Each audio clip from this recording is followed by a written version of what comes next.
नमस्कार दोस्तों, स्वागत है आप सभी का आपके अपने YouTube एजुकेशनल चैनल सफल स्टडीज पर। तो हमने पिछले वीडियो में कक्षा 10 के भूगोल का अध्याय 1 संसाधन उसके बारे में पूरी जानकारी दे दी थी। हमने पूरी तरह से आपके सामने संसाधन क्या है, संसाधन संसाधन के वर्गीकरण के आधारों के साथ साथ संसाधन संरक्षण, सतत विकास की अवधारणा और उसके साथ साथ महत्वपूर्ण परीक्षा उपयोगी जो क्वेश्चन हैं उन सभी को कंप्लीट करते हुए हमने आप लोगों को ऑब्जेक्टिव प्रश्न भी करवाया था और जितने भी महत्वपूर्ण क्वेश्चन हैं उन सभी को विस्तृत रूप से प्रस्तुत किया था। तो आज हम अध्याय 1 का यानी इकाई 1 का ही यानी प्राकृतिक संसाधन को स्पष्ट करने वाले हैं, जिसमें भूमि के बारे में विस्तृत रूप से जानकारी दी गई है। तो चलिए शुरू करते हैं।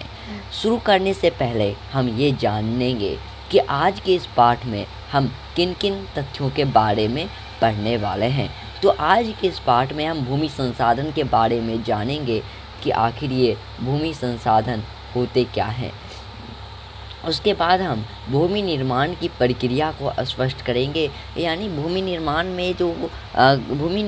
कैसे होता है, यानी मृदा निर्माण कैसे होता है और मृदा निर्माण के कौन कौन से कारक हैं उन सभी को स्पष्ट करते हुए हम मृदा के प्रकार को बताएंगे, यानी मिट्टी कितने प्रकार के होते हैं। उसके बाद हम आपको ये भी बताएंगे कि भारत में कौन कौन सी मिट्टी कहाँ कहाँ पाई जाती है, जिनमें से जलोढ़ मृदा, काली मृदा, लाल एवं पीली मृदा, लेटेराइट मृदा, मरुस्थलीय मृदा और पर्वतीय मृदा हैं। हम इन सभी मृदा पर विस्तृत वर्णन करने वाले हैं और इसका निर्माण किन किन चीज़ों से हुआ है, इसमें कौन कौन से पोषक पदार्थ पाए जाते हैं, इनमें कौन कौन सी फसलों की खेती की जाती है और इस सभी मृदाओं का विस्तार भारत के किन किन क्षेत्रों में है, इन सभी का विस्तृत वर्णन इस वीडियो में हम करने वाले हैं। और इस वीडियो में नहीं करने वाले हैं, लेकिन आने वाले पार्ट 2 में हम करने वाले हैं। तो इस वीडियो में हम जान रहे हैं कि पार्ट में हमें क्या क्या पढ़ना है। तो भूमि उपयोग के बारे में जानने वाले हैं कि हम किन किन तरह से भूमि संसाधन का उपयोग करते हैं, यानी हम भूमि संसाधन का उपयोग कर रहे हैं। एक तरफ तो आप देख रहे होंगे कि जंगल लगे हुए हैं, वही दूसरी तरफ देख रहे होंगे कि मकान बने हुए हैं, कहीं रेल की पटरियाँ बिछी हुई हैं तो कहीं सड़कों पर इसका उपयोग हो रहा है सड़कों के रूप में। तो इन सभी भूमि उपयोग को स्पष्ट करेंगे और हम ये भी जानेंगे कि भारत में भूमि उपयोग के कौन कौन से स्वरूप हैं और भारत में भूमि उपयोग को कौन कौन से कारक प्रभावित करते हैं। आखिर क्यों वहाँ पर सड़क बनी हुई है तो वहाँ पर जंगल है।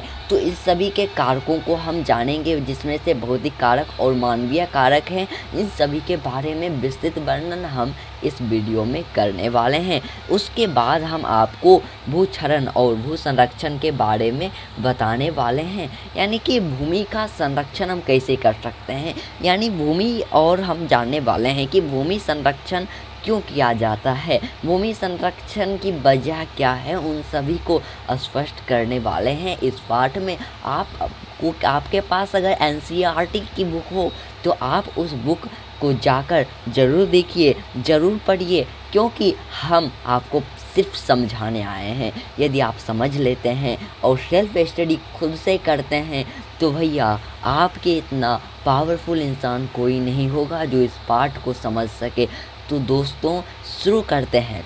उससे पहले हम आपको बता दें कि इस वीडियो में हम किन किन चीज़ों को पढ़ने वाले हैं, किन किन टॉपिक्स को आज हम क्लियर करने वाले हैं। तो दोस्तों जान लीजिए, इस वीडियो में हम पहले 2 टॉपिक्स को क्लियर करने वाले हैं, जो टॉपिक्स हैं भूमि संसाधन, भूमि निर्माण और भूमि निर्माण के कारक। दोस्तों यहाँ भूमि निर्माण के कारक भूमि निर्माण के अंतर्गत ही आएंगे। यहाँ पर आप याद कर लीजिए कि इस पाठ में हमें इन सभी चीज़ों के बारे में पढ़ना तो है, लेकिन इस वीडियो में हम भूमि संसाधन को स्पष्ट करेंगे कि भूमि संसाधन क्या है, भूमि संसाधन हमारे लिए कैसे ज़रूरी है, इन सभी को स्पष्ट करेंगे और हम जानेंगे कि मृदा निर्माण की प्रक्रिया, मृदा निर्माण में सहायक कारक स्पष्ट करने वाले हैं इन सभी को। तो चलिए शुरू करते हैं वीडियो को। दोस्तों उससे पहले मैं आपसे एक रिक्वेस्ट करना चाहूँगा, यदि आप हमारे चैनल पर नए हैं तो आप हमारे चैनल सफल स्टडीज़ को सब्सक्राइब कर बेल आइकन ज़रूर दबाएं ताकि आने वाली वीडियो की नोटिफिकेशन आपको मिलती रहे और आप ऐसे ही पढ़ते रहें और अपने बोर्ड एग्ज़ाम की तैयारी करते रहें। दोस्तों यदि आप में से कुछ लोग प्रतियोगी परीक्षाओं की तैयारी कर रहे हैं तो उसके लिए भी ये ज़्यादा ज़रूरी है, क्योंकि इस वीडियो में हम आपको फुल कॉन्सेप्ट देने वाले हैं और फुल कॉन्सेप्ट से बड़ी कोई भी चीज़ नहीं होती। तो चलिए शुरू करते हैं, भूमि संसाधन क्या है। तो दोस्तों सबसे पहला क्वेश्चन आता है भूमि संसाधन। जैसे आप पढ़ रहे होंगे प्राकृतिक संसाधन, तो प्राकृतिक संसाधन क्या है आप जानना चाह रहे होंगे, तो हम आपको क्लियर कर देते हैं। प्राकृतिक संसाधन मतलब वैसे संसाधन की परिभाषा तो हमने पहली वीडियो में बता दी थी जब हमने संसाधन अध्याय को शुरू किया था, यानी कि भूगोल का जो अध्याय 1 है उससे आरंभ किया था, तभी बता दिया था संसाधन की परिभाषा। तो उसी में से है प्राकृतिक संसाधन, यानी कि प्रकृति द्वारा प्रदत्त वैसी वस्तुएं जो मानव की ज़रूरतों की पूर्ति करते हैं, वही प्राकृतिक संसाधन है। ठीक है, प्राकृतिक संसाधन के अंतर्गत आता है भूमि संसाधन। भूमि संसाधन क्या है? भूमि एक प्राकृतिक मौलिक सीमित एवं महत्वपूर्ण प्राकृतिक संसाधन है जिस पर हम निवास करते हैं और विभिन्न प्रकार की आर्थिक क्रियाएं संपन्न करते हैं। भूमि संसाधन के कई भौतिक स्वरूप हैं, मैदान, पहाड़, पठार, निम्न भूमि और घाटियाँ। भूमि संसाधन क्या है? तो भूमि जो है, भूमि एक प्राकृतिक संसाधन है, क्योंकि इसे हमें नेचर ने प्रदान किया, यानी प्रकृति ने हमें प्रदान किया, तो ये प्राकृतिक संसाधन है। ये मौलिक संसाधन कैसे है? मौलिक संसाधन इसलिए है क्योंकि भूमि के बिना हम कोई भी काम नहीं कर सकते हैं, इस हिसाब से ये हमारी मूलभूत संसाधन है। भूमि जो है उसका विस्तार नहीं होता है। आपने कभी सुना है कि भैया ये यहाँ की जो ज़मीन है वो आज 10 किलोमीटर थी, परसों 13 किलोमीटर हो गई, तो ये एक सीमित संसाधन है। उसके बाद ये हमारे लिए बहुत ही ज़्यादा ज़रूरी है। आखिर क्यों? क्योंकि इसी पर हम निवास करते हैं, इसी पर हम खेती कृषि करते हैं, इसी पर आप साइकिल चला के पढ़ने जाते हैं और इसी पर आप बैठकर अभी ऑनलाइन क्लास कर रहे हैं सफल स्टडीज़ के माध्यम से। तो इस हिसाब से यह जो है ये काफ़ी महत्वपूर्ण संसाधन है जिस पर हम निवास करते हैं और विभिन्न प्रकार की आर्थिक क्रियाएं संपन्न करते हैं। आर्थिक क्रियाओं से हमारा तात्पर्य है कि हम जिससे कोई भी काम कर रहे हैं, जैसे दुकान चला रहे हैं, तो वो आर्थिक क्रिया है, क्योंकि उससे हमें हमारी अर्थव्यवस्था की पूर्ति हो रही है, यानी कि हम अपनी ज़रूरतों की पूर्ति कर रहे हैं। भूमि संसाधन के भौतिक स्वरूप का तात्पर्य है कि जो भूमि संसाधन है वो कितने रूपों में पाए जाते हैं। भौतिक स्वरूप, उसका जो फिजिकल जो स्वरूप है उसके बारे में बात हो रही है, यानी कि मैदान, पहाड़, पठार, निम्न भूमि और घाटियाँ, ये जो है भूमि संसाधन के कई भौतिक स्वरूप है। मैदान इलाके में आप रह रहे होंगे जो लोग, तो वो मैदान से अच्छी तरह परिचित होंगे। पहाड़ जो ऊंचे क्षेत्र होते हैं वो पहाड़ हैं। सभी लोगों ने पहाड़ देखा होगा, क्लासिक्स में आपने इसके बारे में विस्तृत अध्ययन किया है। उसके बाद पठार जो है वो पठार ऊंची भूमि होती है जिनके सिरे सपाट होते हैं। निम्न भूमि मतलब दलदल भूमि। निम्न भूमि मतलब दलदल भूमि, जहाँ पर आपने देखा होगा कि आदमी धंस जाता है, तो वो सभी। घाटियाँ मतलब घाटियाँ ये वो जगह होती है जहाँ पर कि पहाड़ पठार मिक्स होता है, यानी कि पहाड़ ही होता है लेकिन उसमें आदमियों के आने जाने के रास्ते होते हैं, वो है घाटियाँ। अब देखिए यहाँ पर एक क्वेश्चन परीक्षा में पूछा जाता है कि भारत में कुल उपलब्ध भूमि के कितने प्रतिशत भाग पर मैदान है? तो भारत में कुल उपलब्ध भूमि के 43% भाग पर मैदान है और 30% भाग पर पर्वत है और 27% भाग पर पठार है। इसे आप रट लीजिए, घर घोट के पी जाइए, क्योंकि परीक्षा में पूछेगा यह ऑब्जेक्टिव क्वेश्चन में। यानी कि भूमि कितना है भारत में? 43%। मैदान यानी कि मैदान कितना है? 43%। पर्वत कितना है? 30% और पठार कितना है? 27%। तो ये भूमि संसाधन के बारे में जानकारी है। अब हम जानेंगे कि मृदा क्या होती है। चलिए देख लेते हैं कि मृदा होती क्या है। तो दोस्तों मृदा क्या है, इसकी परिभाषा कुछ इस तरह से है कि असंगठित पदार्थों से निर्मित पृथ्वी की सबसे ऊपरी पतली परत मृदा कहलाती है। मिट्टी या मृदा एक महत्वपूर्ण नवीकरणीय प्राकृतिक संसाधन है। देखिए दोस्तों, असंगठित पदार्थों से निर्मित पृथ्वी की सबसे ऊपरी पतली परत क्या है? मृदा है। यानी पृथ्वी की सबसे ऊपरी पतली परत क्या है? मृदा है। तो ये जो मृदा है ये एक नवीकरणीय प्राकृतिक संसाधन है। नवीकरणीय प्राकृतिक संसाधन इसलिए है क्योंकि मृदा का निर्माण होता है, लेकिन लाखों करोड़ों वर्षों बाद जटिल प्रक्रियाओं द्वारा, जिसे हम अनवीकरणीय प्राकृतिक संसाधन की श्रेणी में भी रख सकते हैं, लेकिन हमने इसे नवीकरणीय प्राकृतिक संसाधन की श्रेणी में रखा है। इसका रीजन ये है कि मिट्टी का निर्माण भाई होता है। जीवाश्म ईंधन की तरह इसका निर्माण नहीं, ऐसा थोड़ी है कि जीवाश्म ईंधन की तरह इसका निर्माण होता है। मिट्टी का निर्माण लगातार होते रहता है। ये एक नवीकरणीय प्राकृतिक संसाधन है। देखिए, मृदा के बारे में कुछ जो पॉइंट है वो इस तरह से है। मृदा पारितंत्र का एक महत्वपूर्ण घटक है। पारितंत्र का एक महत्वपूर्ण घटक वो इस तरह से है क्योंकि मृदा जो है, मृदा पर ही वनस्पतियाँ उगती हैं, घास उगती हैं, जिसे टिड्डे खाते हैं, टिड्डे को मेढक खाते हैं, मेढक को सांप खाते हैं, सांप को चाइनीज़ लोग खाते हैं। जानते हैं ना चाइनीज़ लोगों के बारे में? एक बहुत क्या बोले, छोड़ो जाने दो चाइनीज़ लोगों के बारे में। तो ये जो है मृदा पारितंत्र का एक महत्वपूर्ण घटक है। आप सभी चाइनीज़ तो नहीं है ना, आपको बुरा नहीं लगेगा, ठीक है। तो मृदा जो है एक जीवंत तंत्र है, ठीक है। मृदा क्या है? जीवंत तंत्र है। वो कैसे, चलिए जानते हैं मृदा निर्माण की प्रक्रिया को समझते हुए। मृदा निर्माण की प्रक्रिया कुछ इस तरह से है। देखिए, मृदा निर्माण एक लंबी अवधि में पूर्ण होने वाली जटिल प्रक्रिया है। कुछ सेंटीमीटर मृदा निर्माण में लाखों वर्ष लग जाते हैं। चट्टानों के टूटने फूटने तथा भौतिक, रासायनिक और जैविक परिवर्तनों के कारण मिट्टी निर्माण होता है। यह एक अत्यंत धीमी प्रक्रिया है। तो मिट्टी का जो निर्माण है वो अत्यंत धीमी प्रक्रिया है। वो बहुत ही धीमी प्रक्रिया है। मिट्टी का निर्माण होना काफ़ी धीमी प्रक्रिया है और मिट्टी के निर्माण में बहुत ज़्यादा लंबी अवधि लगती है और ये एक जटिल प्रक्रिया है। कुछ सेंटीमीटर मृदा निर्माण में दोस्तों, यानी कि अगर आपको 5 सेंटीमीटर के आसपास मृदा निर्माण करने में लाखों वर्ष लग जाते हैं, ठीक है। लाखों वर्ष लग जाते हैं 5 सेंटीमीटर के आसपास मृदा निर्माण होने में। चट्टानों के टूटने फूटने तथा भौतिक, रासायनिक, चट्टान, देखिए मिट्टी का निर्माण होता है क्या है? पहाड़ पर चट्टान होते हैं तो समझ जाइए कि मूल स्रोत चट्टान है। चट्टान से ही मिट्टी का निर्माण होता है। वो कैसे होता है? वो इस तरह से होता है कि कभी गर्मी पड़ती है पहाड़ों पर, कभी गर्मी पड़ती है, सबसे ज़्यादा गर्मी होती है और पहाड़ों पर सबसे ज़्यादा ठंड भी होती है। इस रीजन से क्या होता है कि जो चट्टान है वो फैलते हैं, सिकुड़ते हैं। आपने पढ़ा होगा ना कि जो ट्रेन की पटरियां हैं गर्मी के दिनों में फैल जाती है, ठंड के दिनों में सिकुड़ जाती है। तो वैसे ही कुछ घटनाएं यहाँ भी चट्टानों के साथ होती है। चट्टान जो है वो गर्मी के दिन में फैल जाते हैं और ठंड के दिनों में सिकुड़ने लगते हैं। तो इस तरह से वो टूटने फूटने लगते हैं। इसके अलावा जो बादल गरजते रहते हैं, जो बादल फटते हैं, तो उसके कारण भी टूटते फूटते रहते हैं। तो बहुत सारे रीजन हैं जिनके बारे में हम पूरा अभी नहीं बता सकते हैं। तो इसका निर्माण जो है भौतिक, रासायनिक और जैविक परिवर्तनों के कारण होता है। वो कैसे?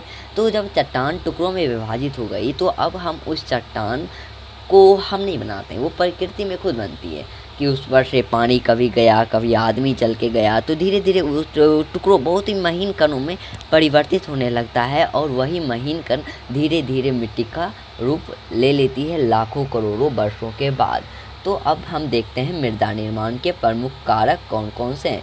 तो मृदा निर्माण के प्रमुख कारक हैं उच्चावच या धराकृति, मूल शैल या चट्टान, जलवायु, वनस्पति, जैव पदार्थ, खनिज कण और समय। ये मृदा निर्माण के प्रमुख कारक हैं। तो उच्चावच या धराकृति का मतलब हुआ कि चट्टान जो गिरता है वो ऊपर नीचे, तो वो है, ठीक है। अगर चट्टान एक जगह है, समतल भूमि है और वहाँ पर चट्टान है, तो वो उसके मृदा निर्माण में बहुत ज़्यादा टाइम लग जाएगा, लगभग 20-30 गुना ज़्यादा टाइम। तो उच्चावच या धराकृति मृदा निर्माण में महत्वपूर्ण भूमिका निभाती है। उसी तरह मूल शैल या चट्टान तो मूल स्रोत ही है मिट्टी निर्माण का। उसके बाद जलवायु, जलवायु अगर ज़्यादा जलवायु इस तरह से होगा कि वहाँ तुरंत गर्मी पड़ेगी, तुरंत ठंडी पड़ेगी, तो मृदा निर्माण शीघ्रता से होगा। वनस्पति उसी तरह, जैव पदार्थ, खनिज कण, समय तो बहुत ही ज़्यादा है क्योंकि लाखों करोड़ों वर्ष लग जाते हैं मृदा निर्माण में। तो ये मृदा निर्माण के कारक हैं।